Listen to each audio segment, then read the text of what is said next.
2021 is going to be an amazing year with many interesting missions, which could be the turning point towards the future space exploration. We will take a look at all those upcoming missions which we can witness this year and some which we have already witnessed. Let's get started after the intro. This is Lighted Sky.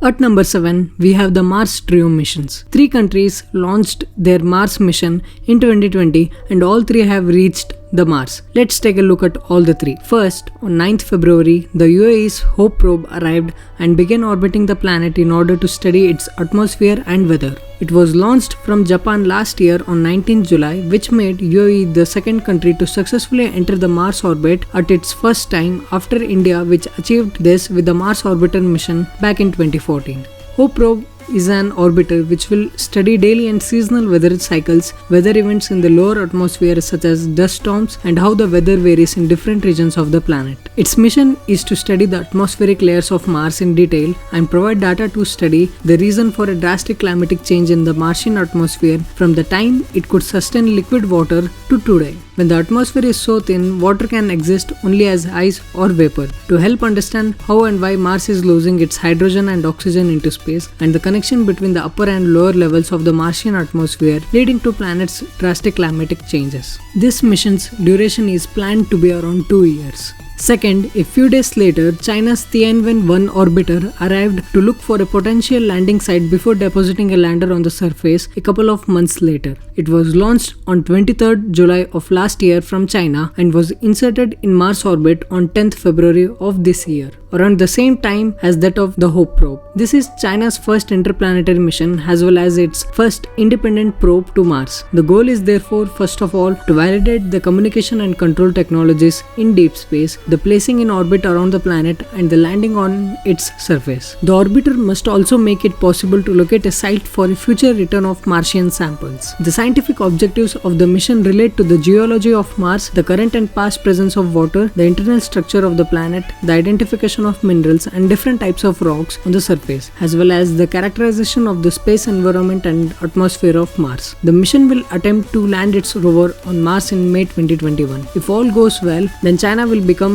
the second country to have a rover on Mars after the USA and third country to soft land on Mars, the second position taken up by the Soviet Union. Even this mission will be operational for 2 years. Third, which we recently witnessed in the last month, NASA's Mars 2020, which released its Perseverance rover on 18th of February to search for signs of microbial life and drill for rocks that could be returned to Earth by a future mission. The Perseverance was launched from Cape Canaveral on 30th July 2020 and was deployed on the Mars successfully with all the systems with a healthy status. The Perseverance rover has 4 science objectives that support the Mars exploration program's science goals. First, looking for habitability. Identify past environments that were capable of supporting microbial life. Second, seeking biosignatures. Seek signs of possible past microbial life in those habitable environments, particularly in specific rock types known to preserve signs over time. Third, caching samples. Collect core rock and regolith soil samples and store them on the Martian surface. Fourth, preparing for humans. Test oxygen production from the Martian atmosphere. And also, they are gearing up for the first flight on the planet with the Ingenuity helicopter. It is a technology demonstration to test the first powered flight on Mars. Once the rover reaches a suitable helipad location, it will release Ingenuity to perform a series of test flights over a 30 Martian day experimental window beginning sometime in the spring. The helicopter cannot be controlled by a joystick as communication delays are an inherent part of working with the spacecraft across interplanetary distances, hence full autonomy is important. These were the 3 missions which are presently active in Mars. Moving on, at number 6, we have the Luna 25 mission. Luna 25 is a planned lunar lander mission by Roscosmos which will land near the lunar south pole. Initial mission plans called for a lander and orbiter, with the latter also deploying impact penetrators.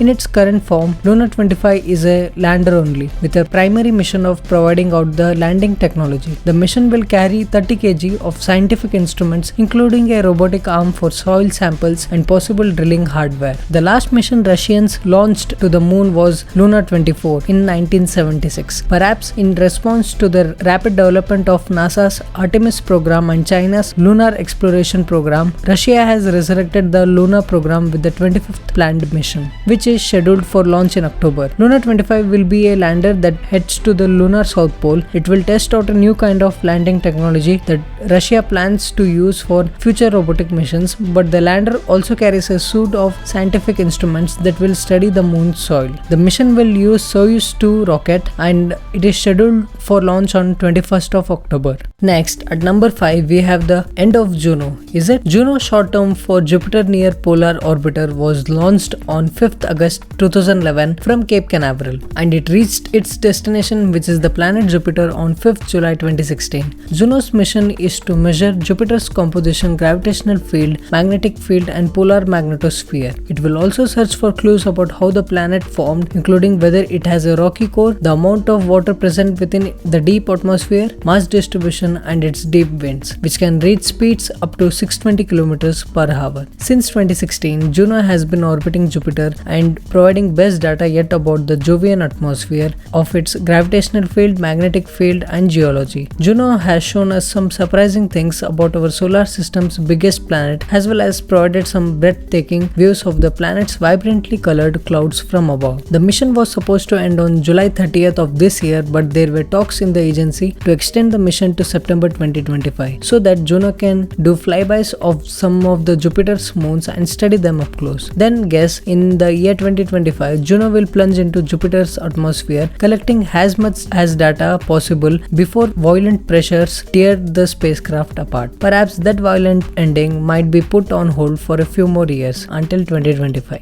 Moving on, at number 4, we have the James Webb Space Telescope. The James Webb Space Telescope is a joint NASA, ESA, and CSA space telescope that is planned to succeed the Hubble Space Telescope at NASA's flagship astrophysics mission. Named after James E. Webb, who was the administrator of NASA from 1961 to 1968 and played an integral role in the Apollo program. This telescope will have a diameter of 6.5 meters and focal length of 131.4 meters. Its nominal mission time is 5 years with a goal of 10 years. The JWST will be located near the second Lagrange point of the Earth-Sun system, which is 15 lakh kilometers from Earth, directly opposite to the Sun. So why is working with infrared an advantage? The answer is that infrared radiation can pass more freely through regions of cosmic dust that scatter visible light. Observations in the infrared allow the study of objects and regions of space which would be obscured by the gas and dust in the visible spectrum, such as the molecular clouds where stars are born, the circumstellar disk that give rise to planets,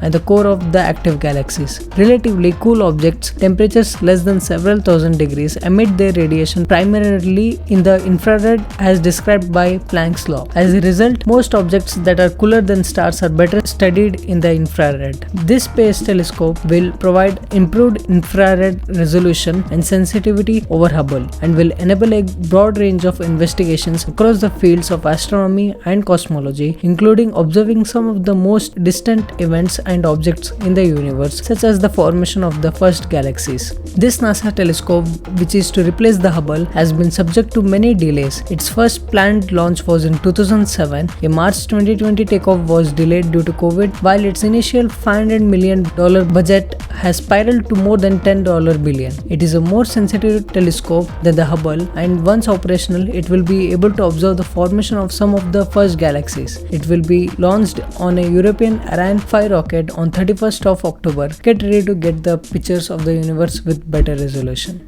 Next, at number 3, we have the Artemis 1. Artemis 1, initially named as Exploration Mission 1, is the first in a series of increasingly complex missions that will enable human exploration to the Moon and Mars. It will be the first integrated flight test of NASA's deep space exploration systems, the Orion spacecraft, Space Launch System, with the newly upgraded exploration ground systems at Kennedy Space Center in Cape Canaveral, Florida. Artemis 1 will be uncrewed lunar orbital test flight, which will be launched from from Kennedy Space Center in November of this year. This test comes prior to the crewed mission, as the Orion spacecraft will be sent on a mission of 25.5 days, 6 of those in a retrograde orbit around the moon. The mission will certify the Orion spacecraft and Space Launch System rocket for crewed flights, beginning with the second flight test of the Orion and Space Launch System, Artemis 2, which will carry a crew of 4 around the moon in 2023 for a week-long mission and back prior to the assembly of the Gateway. The primary operation goals of the mission is to assure a space crew module entry, descent, splashdown, and recovery. In addition to the sending Orion on its journey around the moon, SLS will carry 13 small satellites that will perform their own science and technology investigations. The first in a series of increasingly complex missions, Artemis 1 will provide a foundation for human deep space exploration and demonstrate our commitment and capability to extend human existence to the moon and beyond prior to the first flight with the crew on Artemis 2. We must learn how to sustain human life in the extreme environment of space at the moon in preparation for human missions to the Mars.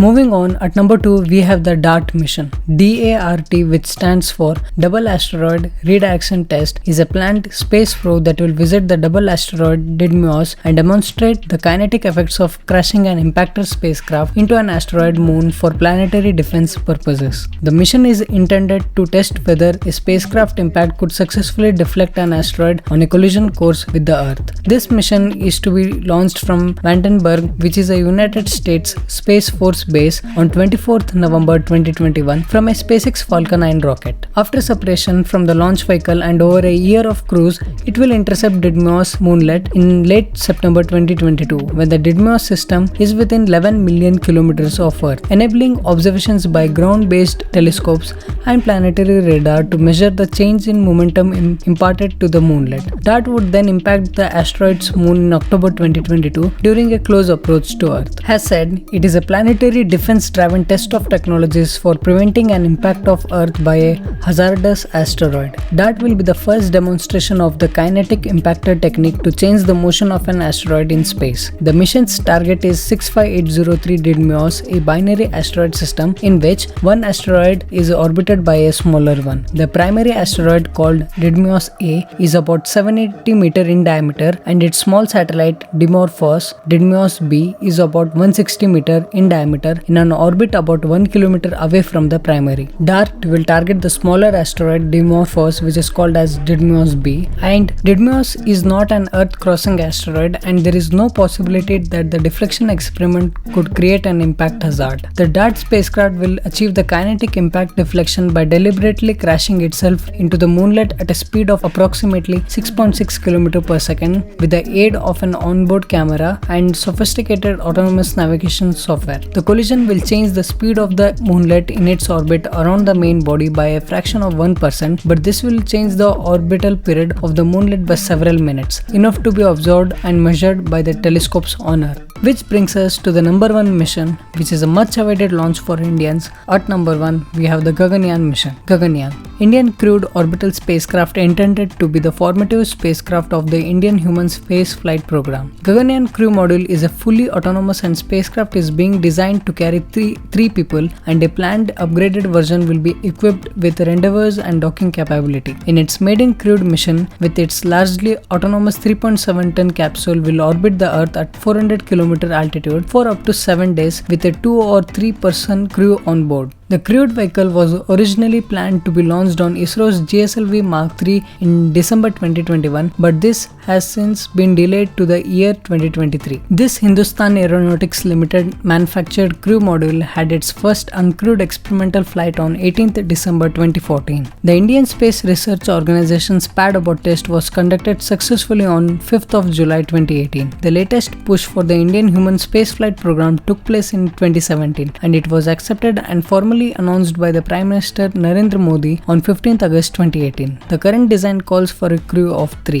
ISRO will perform 4 biological and 2 physical science experiments related to microgravity during the Gaganyaan mission. As of May 2019, design of the crew module has been completed. Defense Research and Development Organization DRDO will provide support for critical human-centric systems and technologies like space-grade food, crew healthcare, radiation measurement and protection, parachutes for the safe recovery of the crew module, and fire fire suppression systems. The final crewed Gaganyaan mission is aimed at sending astronauts to space in an orbital spacecraft. 4 Indian officers who were selected to become astronauts to crew Gaganyaan into orbit were sent to Russia for 1 year training on 10th of February 2020 and have completed their 1 year training course. On 11th June 2020, it was announced that while the first uncrewed Gaganyaan launch has been delayed due to COVID-19 pandemic, overall timeline for the crewed launches is expected to remain unaffected. Thank you so much for staying till the end. Let's hope all the missions are on schedule. So this makes up a total of 7 missions for this year, which are major missions which can't be missed. We'll keep you updated. That's the end of this video. Please like the video and subscribe. Also please share it with your close ones and make sure you follow on these platforms to never miss an update. Meet you guys in the next video. Till then, take care and keep enjoying.